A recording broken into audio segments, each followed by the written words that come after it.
বড় বড় হোটেল রেস্টুরেন্টগুলিতে কই মাছ বাছার পদ্ধতি দেখলে তোমরা অবাক হয়ে যাবে। কিভাবে তারা কই মাছ বাছে আর রান্না করে তা তোমাদের সঙ্গে আজকে আমি শেয়ার করব। তার জন্যে দেখো আমি উনুনের সামনে চলে এসেছি, আর এইখানে দেখো আমি পাঁশ নিয়ে নিচ্ছি, বা উনুনের ছাই যেটা বলে। এই পাঁশ বা ছাইগুলো দিয়ে আমি মাছগুলোকে পরিষ্কার করব। দেখলে তোমরা অবাক হয়ে যাবে, এত সহজে এগুলো পরিষ্কার হয়ে যায়। আর এই যে মাছগুলো স্লিপ করে, সেটাও কিন্তু স্লিপ করবে না। আর বড় বড় হোটেল বা রেস্টুরেন্টে এইভাবে কেজি কেজি মাছ কিনে এনে এইভাবে চটচট পরিষ্কার করে নেয়। আমি একটি বড় হোটেল বা রেস্টুরেন্টে দেখেছি তাদের এরকম মাছ পরিষ্কার করা, আর তার সাথে তাদের রান্নাটাও খেয়ে দেখেছি। কই মাছকে আলু আর বেগুন দিয়ে এত সুন্দর ঝোল হয়েছিল যে কি বলবো। দেখো মাছগুলোতে আমি প্রথমে ভালো করে পাঁসটা মাখিয়ে নিয়েছি। আমি এখানে 500 কই মাছ নিয়ে নিয়েছি। আর হোটেল বা রেস্টুরেন্টে তো কেজি কেজি দরের কই মাছ আনা হয়, আর সেগুলোকে প্রথমে এইভাবে একটা কাঠ দিয়ে মাথাগুলোয় ঘা মেরে মাছগুলোকে প্রথমে মেরে দেওয়া হয়। তা না হলে এরা সটকে যাবে বা পালিয়ে যেয়ে হাতে লাগতে পারে, তাই মাছগুলোকে প্রথমে মেরে দিতে হয়। দেখো মাছগুলো মাথাতে আমি ঘা দিয়ে দিয়ে মাছগুলোকে মেরেছি। এরপর বটি নিয়ে বটির সাহায্যে এইভাবে আঁশগুলোকে ছাড়িয়ে আর মাছগুলোকে পরিষ্কার করে নিচ্ছি, ঠিক আমি যেভাবে পরিষ্কার করছি।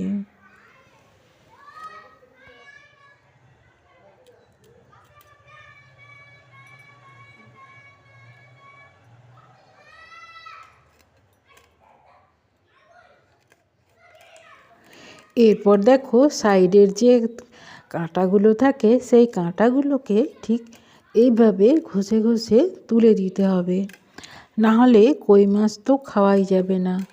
কই মাছে যে অসংখ্য কাঁটা থাকে পাখনাতে আর শিরদাঁড়াতে, এই কাঁটাগুলোকে প্রথমে পরিষ্কার করে দিতে হবে। আর কই মাছের মাথা তো খুব শক্ত হয়, আর এই মাথাতেও প্রচুর আঁশ থাকে। তাই প্রথমে কেনুসিগুলো কেটে তারপর মাথার যে আঁশগুলো থাকে সেই আঁশগুলোকেও ভালো করে পরিষ্কার করে নেয়। এই দেখো এমনি তারপর আমি পিস করছি, ঠিক এইভাবে পিসগুলো করে তারপর ভেতর থেকে মাছের তেলটাকে ভালো করে বের করে দিতে হবে। আবার কখনো কখনো কই মাছের ডিমও থাকে, তখন সেই মাছের তেল বা ডিমটাকেও আবার নিয়ে নেওয়া হয়, যেটা আবার তরকারিতে দেওয়া হয়। দেখো আমি হাতের সাহায্যে আঙুলের সাহায্যে এইভাবে টেনে টেনে আমি কই মাছের তেলগুলোকে বের করে নিয়েছি। তারপর দেখো সাইডের যে কেনুসিটা আছে, কেনুসিটাকেও আমি বটির সাহায্যে কেটে ফেলছি। এগুলো খুব শক্ত হয়, তাই খুব সাবধানে বাছতে হয়। দেখো আমি পিস করে নিয়েছি। এরপর এখান থেকে আমি কেনুসিগুলোকে টেনে বের করে নিচ্ছি।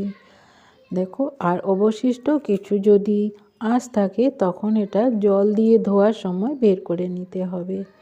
এভাবে এক একটা মাছকে বের করে নিচ্ছি। যদি মাছ বড় হয় তাহলে মাছটাকে 2 পিস করা হয়, আর যদি ছোট সাইজের মাছ হয় তাহলে 1 পিস মাছই থাকে। চলো আরেকটা মাছকে আমি আঁশগুলোকে ছাড়িয়ে তোমাদের দেখিয়ে নিচ্ছি কিভাবে আঁশগুলোকে চটচট পরিষ্কার করা যায়।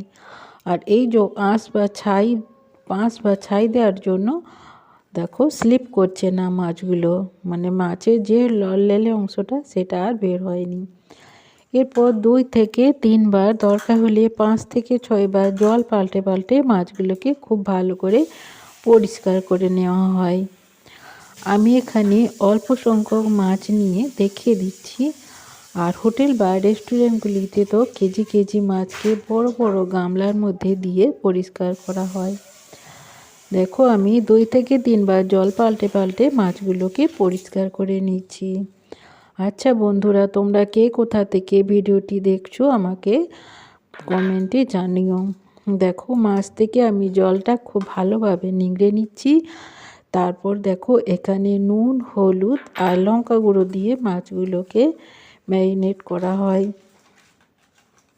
তোমরা অবশ্যই কমেন্টে জানিও তোমরা কে কোথা থেকে ভিডিওগুলি দেখছো। আর যদি কই মাছ বা রেস্টুরেন্টে মাছ রান্নার কোনো মন্তব্য থাকে তাহলে অবশ্যই কমেন্টে জানিও। দেখো মাছগুলোকে নুন হলুদ মাখিয়ে এটাকে আমি 30 মিনিটের মতো রেখে দিচ্ছি, যেভাবে হোটেল বা রেস্টুরেন্টগুলিতে করে। তারপর দেখো কড়াইতে সর্ষের তেল দিয়ে তারপর একটা করে ছান্তার সাহায্যে গরম তেলের মধ্যে মাছগুলো দেওয়া হয়, দিয়ে মাছগুলোকে ফ্রাই করা হয়। তবে মাছগুলো দেওয়ার পরে মাছগুলোকে প্রথমে নাড়াচাড়া করে পুরো তেলটাকে পুরো মাছের মধ্যে মাখিয়ে নেওয়া হয়।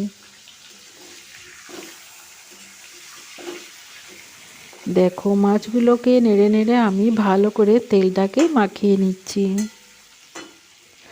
এরপর মাছগুলোকে লাল লাল করে ছাঁকা তেলে ভেজে তুলে নিতে হবে। তারপর যে অবশিষ্ট তেল আছে তার মধ্যে ওই যে আলু আর বেগুনকে ভেজে নিতে হবে একদম ছাঁকা তেলের মধ্যে। আজকে আমি বর্ণনা করছি যেভাবে হোটেল বা রেস্টুরেন্টগুলিতে কই মাছ বেগুন আলু দিয়ে কই মাছ রান্না করা হয়, যেটা আমি হোটেলের শেফের কাছ থেকে রেসিপিটা শিখে নিয়েছি।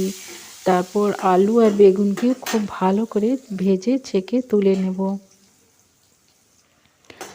তারপর তেলটাকে সামান্য কমিয়ে তার মধ্যে 5 ফোড়ন, যে সিক্রেট মশলাগুলো দেওয়া হয় সেগুলো পরপর দিয়ে যাব, যেমন 5 ফোড়ন, শুকনো লঙ্কা, তেজপাতা দিয়ে তারপর বেটে রাখা পেঁয়াজ বা পেঁয়াজ বাটাটা কিন্তু খুব বেশি মিহি করলে ভালো হবে না। তারপর আদা, রসুন আর কাঁচা লঙ্কা মাছের পরিমাণ অনুযায়ী মশলাগুলো দিতে হবে। এখানে যেহেতু আমার মাছ 500 আছে তাই আমি হাফ চামচ করে আদা রসুন বাটা আর একটা পেঁয়াজ দিয়ে দিয়েছি। তারপর ধনে গুঁড়ো, জিরে গুঁড়ো, লঙ্কার গুঁড়ো আর হলুদ গুঁড়ো, নুন সবই স্বাদ মতো দিয়ে দিচ্ছি।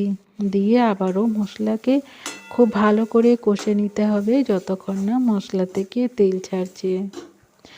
এই দেখো মশলা থেকে তেল ছেড়ে গেছে। এরপর মশলাতে জল দিয়ে দিতে হবে। জল দিয়ে এরপর একসাথে মাছ, বেগুন, আলু তুলে দিতে হবে। তাহলে অন্যান্য মাছের ক্ষেত্রে কি হয়, মাছকে পরে দিতে হয়, কিন্তু যেহেতু কই মাছ এখানে একটা সিক্রেট টিপস তোমাদের জানাই যে কই মাছকে একদম আলু বা বেগুনের সাথে একবারে ভাপ সিদ্ধ করতে হবে, নাহলে কই মাছ কাঁচা কাঁচা থেকে যাবে। তাই একসাথে মাছগুলো দিয়ে এটাকে আমি আধা ঘন্টা রান্না করে নেব। অবশ্যই ঢেকে দিতে হবে, ঢেকে দিলে এর স্বাদটা ভালো হবে। দেখো কত সুন্দর মাছ রান্নাটা হয়ে গেছে। এইভাবে হোটেল বা রেস্টুরেন্টে কই মাছ রান্না করা হয় আর খেতে দুর্দান্ত হয়। এর যে জুসটা থাকে এই জুসটা দিয়ে গরম গরম ধোঁয়া ওড়া ভাত তার সাথে অন্যান্য তরকারির সাথে খেয়ে দেখবে দারুণ টেস্ট হয়। দেখো কত সুন্দর